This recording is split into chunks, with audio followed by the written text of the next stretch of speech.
Well, let's get into our team selections then for the Atalanta game on Wednesday evening. Of course, we're recording this before Jurgen Klopp's press conference, so not sure entirely who's definitely going to make the cut, but I'll make the bold call of calling the goalkeeper Alisson Becker.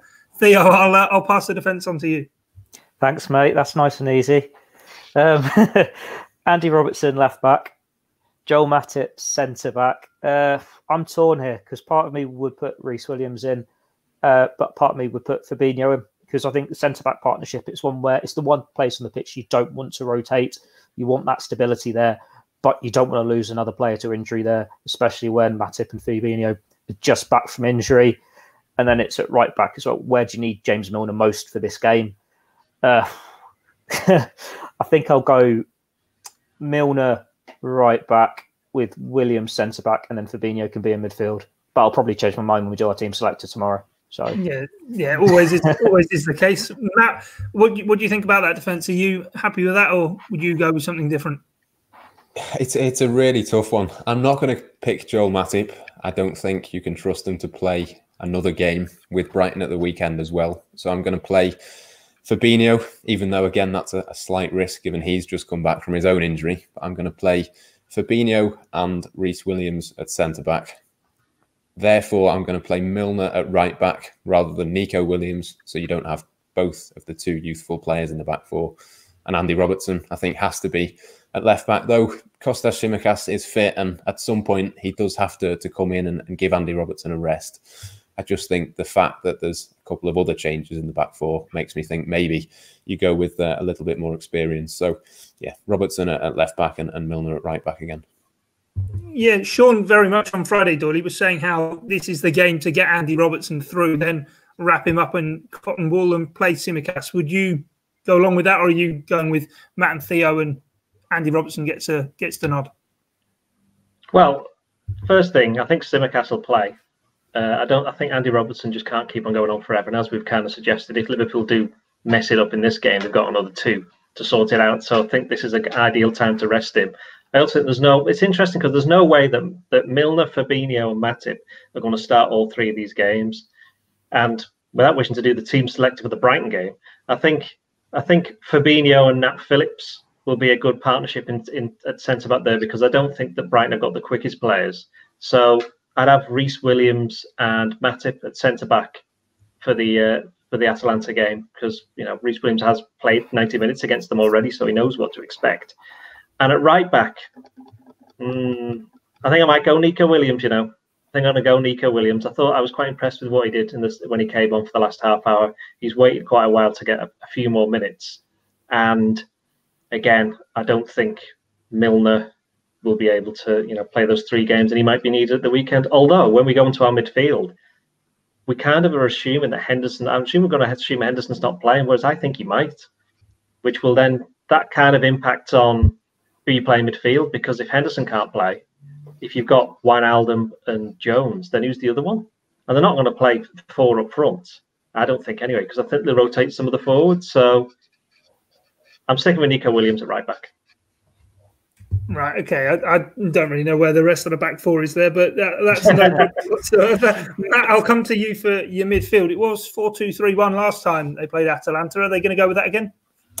I am going to go for that again. I'm not 100% convinced that Jurgen Klopp will, but I think for me, it would be, I think, Wijnaldum and Curtis Jones. I think Curtis Jones, as we said before, has proven he can do a defensive job, and it's a very attacking 4-2-3-1, but my two is going to be Gini Wijnaldum and Curtis Jones.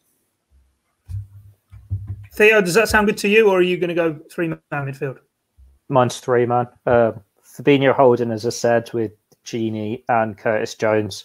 I'm struggling to think of any other options there if we're assuming everyone else is out. I know Doyley's just said about Henderson, but then I think with the quick turnaround anyway, even if Henderson is fit, I'd rather save him for Brighton. Thiago Alcantara, well, we just don't know. Yeah, it's the only players left really that I can think of. Doyley? Well, Jones and Wijnaldum will have to play. And then I think for the third one, I'm playing three midfield. It's going to be one of the other three. Well, I've just said, Fabinho could play there, Milner could play there, or Henderson could play there. One of those three. I don't think all three of them will play. Jurgen Klopp's just just working it out. Yeah. Well, it's hard, isn't it? Because we're kind of like this is the problem that he's got, because he has so many injuries. Like we have to assume Keita and Shaqiri are not playing, and we have to also assume that Jones and Wijnaldum have came through the game being pretty fit, and then he's got to juggle. He kind of got to second guess that. You've got to hope that nobody gets any more injuries before the next couple of games. But I think, as Theo said, a little bit earlier on, the fact that it's 5 subs, he can stick all of these players on the bench, and if things aren't going well, he can just bring them all on. Yeah, certainly. What's your forward line going to be then, Doyley? I'm going to be crazy. I think Salah's obviously got to play. I think Mane looked tired, so I'll put Jota on the left. And I think I'm going to put Minamino down the middle. Minamino, although I wouldn't be surprised if Firmino plays, because obviously he got his goal. What I would say about Firmino is that I'm pretty right in saying that he scored 3 in his last 6 home games in the Premier League, which for any striker, you'd say that's actually quite a good return when you've got Jota netting loads, Mane scoring loads, and Salah being the top scorer. So I actually think Firmino's goal record in the Premier League at home lately is actually quite good. And what, 2 in 2 home games in the Champions League? Atletico Madrid and Midtjylland. Did he play against Midtjylland? No, he missed, didn't he? Didn't he miss a sitter? Yeah, I think he did. No, forget that. Don't mention that. No, yeah, fair enough. But yes, so I'm going to go Minamino down the middle and Jota and Salah. Yeah. Matt, how's your forward line looking? Very similar to that, but obviously it's a front 4. So Salah on the right, Jota left, and then Minamino and Firmino as 9 and 10, whichever way they fancy it. Yeah, that does sound like a good lineup. Theo, what about yourself? I agree. Mane needs a rest, so Mane can be on the bench. I think I'll go Jota on the left because he's in form. You can't really drop him. He's going to be keen to get another few goals against Atalanta. It'd be harsh, I think, to drop Firmino when he's got his goal, so I'll play him centrally. And I think I want to save Salah for Brighton just because he's not trained much. The fact that Sadio Mane has been a bit up and down since he had COVID himself, you're expecting a gradual return for Salah. So save him for the league game and have Minamino on the other flank. I thought you were going to go for Origi for a moment, but he doesn't make anyone's team. Let's wait for him to come off the bench and get a second half hat-trick. Anyway, lads, what are the match predictions? Forgot to do this on Friday, which is unfortunate because I was going to say 3-0 Doyley, but what are you going to say? Yeah, we know what you were trying to say. Yeah. You're going to say the same as me. What are you going to predict for Wednesday night? I think Atalanta will be well up for it because it's a big game for them. They need to get some points given that they're battling with Ajax, presumably for second place if Liverpool don't get the job done. But I think it'll be 2-2, which I think at the start of the group, if you just had 10 points from 12, you just said excellent. Matt, you've already teased us saying it's going to be a win for Liverpool. What's the scoreline going to be?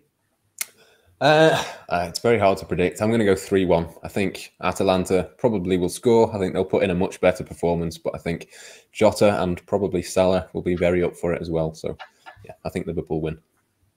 And Theo, what about yourself? It depends which Atalanta side show up. If they play like they did in the first game with the defence so high, Liverpool could score as many as they want. But I think they'll be a bit more cautious about this. They'll obviously want to get revenge. So let's go 2-1 Liverpool. 2-1 Liverpool, right. Let's wait and see how it does play out. Remember, you can check everything out in the build-up to the game, as well as all of the reaction across the Liverpool Echo website. You can also, in the description for the podcast, find the link to our newsletter where you can get the top Liverpool stories directly to your inbox. And don't forget, the Blood Red channel will be across Jurgen Klopp's press conference, as well as plenty of reaction after the game on Wednesday night. But from myself, Guy Clark, Theo Squires, Matt Addison and Ian Doyle, thanks for your time and company. It's bye for now.